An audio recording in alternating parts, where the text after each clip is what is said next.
చేరిన అతన్ని ఎలక్షన్స్ ముందో తర్వాతో ఏదైతే ఉన్నాడో రిటర్న్ రావాలన్న ప్రాసెస్ లో నాకు శ్రీకాంత్ హెల్ప్ చేయాలని ఒక నాయకుడు జైలు దగ్గరికి వెళ్ళి ములాఖాత్ పెట్టి అడిగిన వెంటనే ఓకే. శ్రీకాంత్ పంపించాడు. ఓకే. నేను చెప్తున్నానండి, నేను నేను బల్ల గుద్ది చెప్తున్నాను, అందరికి ఛానల్స్ వాళ్ళకి పత్రికల వాళ్ళందరూ చెప్తున్నాను, ఓకే. శ్రీకాంత్ దుర్మార్గుడు కాదండి. ఓకే. శ్రీకాంత్ కి రాజకీయాలంటే చాలా ఇంట్రెస్ట్, చాలా ఓకే. అభిమానం ఉందండి ఆయనకి ఒక నాయకుడి మీద. ఆ ఓకే. నాయకుడు ఏ పార్టీలో ఉన్నా గొడ్డు కష్టం చేసేటువంటి వ్యక్తిత్వం ఉందండి. ఓకే. నేను అడుగుతున్నానండి హోంమంత్రి గారిని, ఓకే. హోంమంత్రి గారు మీ ఛాంబర్ కి ఒక పెద్ద నాయకుడు వచ్చి ఓకే. ఆయన నాకు హెల్ప్ చేశాడు, ఎలక్షన్ చేయడానికి హెల్ప్ చేశాడు, ఆయన బయటకు తేడానికి మీరు హెల్ప్ చేయండి అని ఒక ఫైల్ మీకు ఇచ్చారండి. అది ఓకే. నిజం కాదా అని అడుగుతున్నానండి నేను. అవన్నీ మీరు ఎందుకు వాస్తవాలు దాచిపెడుతున్నారండి? ఈ రోజు సమస్య వచ్చిందని ఏదో నేను నేను నేను నేను కానీ శ్రీకాంత్ వాళ్ళ ఫాదర్ కానీ ప్రిన్సిపల్ సెక్రటరీ గారు సంతకం పెట్టేసుకొని ఏమైనా ఆర్డర్ తెచ్చావా అండి నేను అడుగుతున్నాను. కాదే. అంటే ఆ మీరు పెద్ద వెరిఫై నాయకుడే ఆ చేసి పెద్ద నాయకుడే డైరెక్ట్గా ఫైల్ తీసుకెళ్ళి అనిత గారి దగ్గరికి వెళ్ళి పెట్టారు. అది ఆయన బయటకు తేవాలి అన్న ఉద్దేశంతో అండి. చర్యలు కాదండి, అది ఓకే. చర్యలు కాదండి, ఓకే. మరి చర్యలు అయితే ఎందుకంటే అంత కాదండి. అంతగా ప్రేమించే వ్యక్తి, అంతగా అభిమానించే నాయకుడు, శ్రీకాంత్కి జగదీష్ ఆయన అంటే వ్యతిరేక ఇష్టం, ఆయనకి శ్రీకాంత్ అంటే ఇష్టం, అలాంటి వ్యక్తి ఎందుకు ఇప్పుడు పట్టించుకోవట్లేదు? ఏదైనా మార్చేది చెప్పుడు మాటలేనండి. ఓకే. ఎంత మనిషినైనా చెప్పుడు మాటలు మార్చేస్తాయి. జగదీష్ ఏ విధంగా చెప్పుడు మాటలు చెప్పాడో నాకు తెలియదు కాదండి. సీన్ మొత్తం రివర్స్ అయిపోయిందండి ఇప్పుడు. ఈ రోజు నా వీడియోలు బయటకు రావడానికి కానీ, శ్రీకాంత్ ఈ రోజు బంధించబడ్డా నిజంగానే బంధించున్నాడండి. ఇంతకుముందు ఆ కర్మ ఆయనకు లేదు. ఓకే. ఒక అతను ఎవరో మధుసూదన ఎవరో ఒక అతను ఏదో పెట్టాడండి ఒక ఛానల్ లో మధ్యాహ్నం పొద్దున్న. నేను యూట్యూబ్ లో చూసాను నిద్రలో ఏం కానీ. ఆయన అన్నాడు వ్యవస్థలు నిర్వీర్యం అయిపోయాయి, ఆ అమ్మాయి బయటేసిందని. ఓకే. వ్యవస్థలు అనేవి ఎక్కడ బాగున్నాయండి? ఎక్కడ బాగున్నాయి వ్యవస్థలు? చెప్పండి. వ్యవస్థ బాగుంటే ఇంటెలిజెన్స్ వాళ్ళకి ఈ నిజాలు తెలియదా? ఈ నిజాలు ఎందుకు మీరు సీఎం గారికి పంపించడం లేదని నేను క్వశ్చన్ చేస్తా ఉన్నానండి. ఓకే. ఈ విషయాలు తెలియదా? ఆయన ఎవరి కోసం పాకులాడతాడు, ఆయన ఎవరి కోసం బ్రతుకుతున్నాడు, ఆయన ఎవరి కోసం జైల్లో ఉన్నాడు, ఆయన ఎవరి కోసం ఊపిరి పీల్చుకుంటున్నాడు, ఆయన దైవం ఎవరు, ఆయన ఎవరి కోసం ఉన్నాడు అనే వాస్తవం ఇంటెలిజెన్స్ వాళ్ళకి తెలియదా? వాళ్ళు ఎందుకు సీఎం గారికి నివేదిక పంపించలేదు? సీఎం గారు చంద్రబాబు నాయుడు గారు ఆయన అడ్మినిస్ట్రేషన్ కానీ ఆయన ప్రభుత్వాన్ని నడిపించడానికి సమర్థవంతంగా ఉంటారని మా ఫాదర్ చెప్తా ఉంటారంట నన్ను. సీఎం చంద్రబాబు నాయుడు గారు నిజమైన నివేదిక తెప్పించుకుంటే కష్టపడ్డ పాత టీడీపీ కార్యకర్త శ్రీకాంత్ బాధ మీకు తెలుసుద్దండి. సో ఈయన జైలుకి వెళ్ళటానికి కూడా కారణం ఆయన నమ్ముకున్న, మీరు చెప్తున్న ఆ పెద్ద నాయకుడి కోసమే జైలుకి వెళ్ళారండి? కాదండి, ఓకే. కాదండి. అది జైలుకి వెళ్ళిన ఆయన తీనా పేపర్స్ లో ఉన్నాడు కాబట్టి ఆయన్ని ఫస్ట్ ఎఫ్ఐఆర్ లో పేరు చేర్చకుండా తర్వాత ఛార్జ్ షీట్ లో చేర్చి ఆయనకి ఇద్దరు శ్రీకాంతులు అండి ఇందులో. ఓకే. A2 శ్రీకాంత్ చనిపోవడం వల్ల ఈయన హైలైట్ అయ్యాడు, శిక్ష చేసేసారు. అది కోర్టులు నిర్ణయించారు, మనం దానికి ఏం చేయలేమండి. ఈయన A3 అండి. ఈయనేం పొడవలేదు, నరకలేదు, చంపలేదండి. కొట్లాట మధ్యలో చనిపోయినటువంటి వ్యక్తికి శిక్ష పడ్డదండి. మరి ఆయన అప్పీల్ కి హైకోర్టుకి వెళ్ళాడండి, తర్వాత సుప్రీంకోర్టుకు కూడా వెళ్ళాడండి. అసలు మామూలుగా నేను చూసినంత వరకు అప్పీల్కి వెళ్తే హైకోర్టులో శిక్ష తగ్గించబడుతుందండి. అవునండి. మరి A3కి ఎందుకు శిక్ష తగ్గించబడలేదు? అక్కడ ఏం జరిగిందో నాకు తెలియదండి. సుప్రీంకోర్టులో కూడా కన్ఫర్మ్ అయింది, అదేం జరిగిందో నాకు తెలియదండి. అంటే అరుణ గారు, ఇక్కడ ఇది బాధాకరమైన సందర్భం. మిమ్మల్ని ఒక మహిళగా, ఒక నిస్సహాయ స్థితిలో, ఒక ఇబ్బందుల్లో ఉన్న మహిళని ఈ ప్రశ్న అడగకూడదు, కానీ జనాల దృష్టిలో మిమ్మల్ని చాలా దారుణంగా క్రియేట్ చేసింది సొసైటీ, కొంత మీడియా మిమ్మల్ని ఈరోజు సొసైటీ ముందు ఒక దోషిగా నించోబెట్టి మీ క్యారెక్టర్ని అసాసినేషన్ కూడా చేసింది ఒక విధంగా చెప్పాలి అంటే. అందులో భాగం ఏంటంటే మీ భర్త ఎలా చనిపోయారో నాకు తెలియదు, బట్ మీ భర్త చనిపోవటం వెనక కూడా మీ పాత్ర ఉందన్నట్టుగా ఒక ఆర్టికల్ రాశారు. అది చూసి మాకు కూడా నిజంగా బాధ అనిపించింది, ఇలా ఉంటుందా అని. నా భర్త ఎలా చనిపోయాడనే దాని మీద సమర్థవంతంగా కేసు కట్టి అప్పట్లో ఇన్వెస్టిగేషన్ చేసింది శ్రీనివాస్ గౌడ్ అనే ఒక ఎస్ఐ గారండి. ఇప్పుడు ఆయన సిఐగా 6th టౌన్ లో ఉన్నాడండి. ఆయన ఇంటర్వ్యూ తీసుకోండి మీరు, ఛానల్స్ వాళ్ళందరూ కూడా, ఆయన చెప్తాడు దానిలో.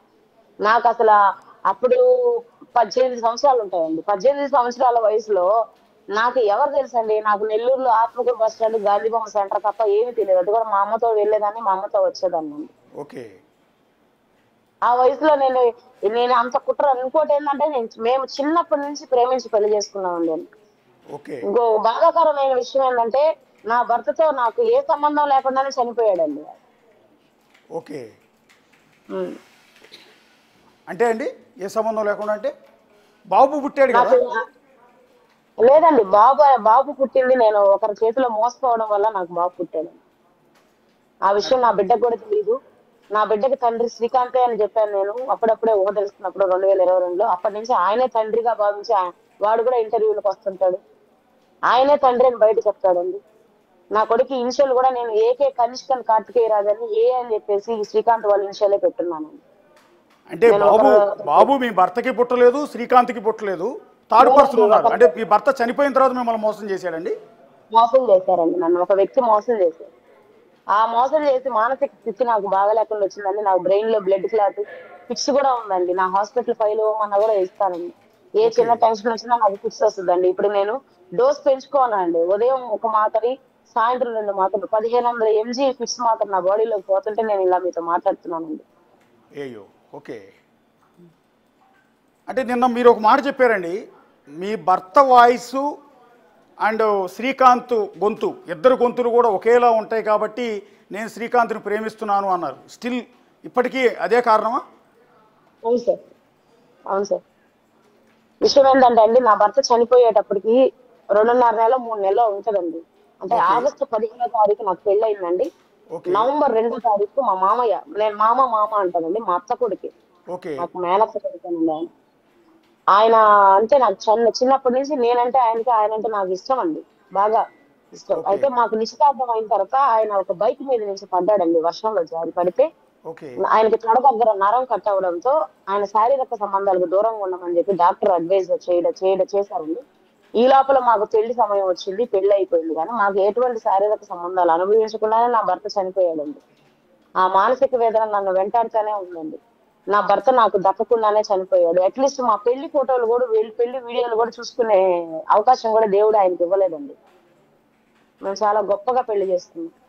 అంటే అంతలా ఇష్టపడిన వ్యక్తిని చనిపోయిన వెంటనే మళ్ళీ మీరు ఇంకొక వ్యక్తితో కమిట్ అయ్యారు కదా? అంటే ఇది యాక్చువల్లీ మీ పర్సనల్ ఇష్యూ, లేదండి. బట్ జనానికి క్లారిటీ కోసం అడుగుతున్నాను నేను. జనాల క్లారిటీకి నేనే ఇస్తానండి, ఎందుకంటే రకరకాలుగా నన్ను తప్పుగా వాళ్ళు అవునండి. అనుకోకూడదు. అవును.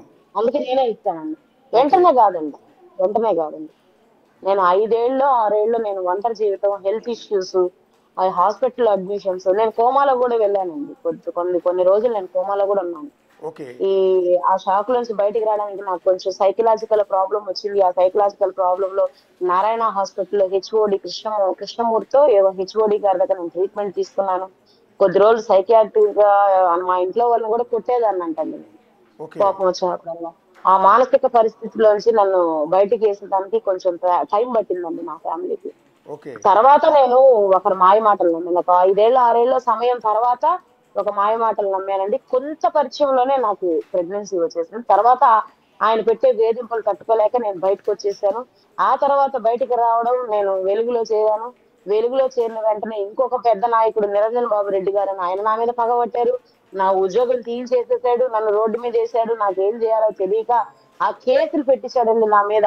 ఈ రోజు దిశ పోలీస్ స్టేషన్ లో ఉన్నటువంటి సిఐ చింతం కృష్ణారెడ్డి, ఆయన అడగండి మీరు, నన్ను ఏ విధంగా నలిపారు. ఆయనండి అప్పుడు కోవూరులో ఎస్ఐ. నన్ను ఓకే. నలిపారండి, బండి పెట్టి ప్రచారం చేశారండి, పట్టించండి ఆ అమ్మాయిని, ఎక్కడుందో పట్టించండి, నన్ను అరెస్ట్ చేయాలి, జైలుకి పెట్టాలని.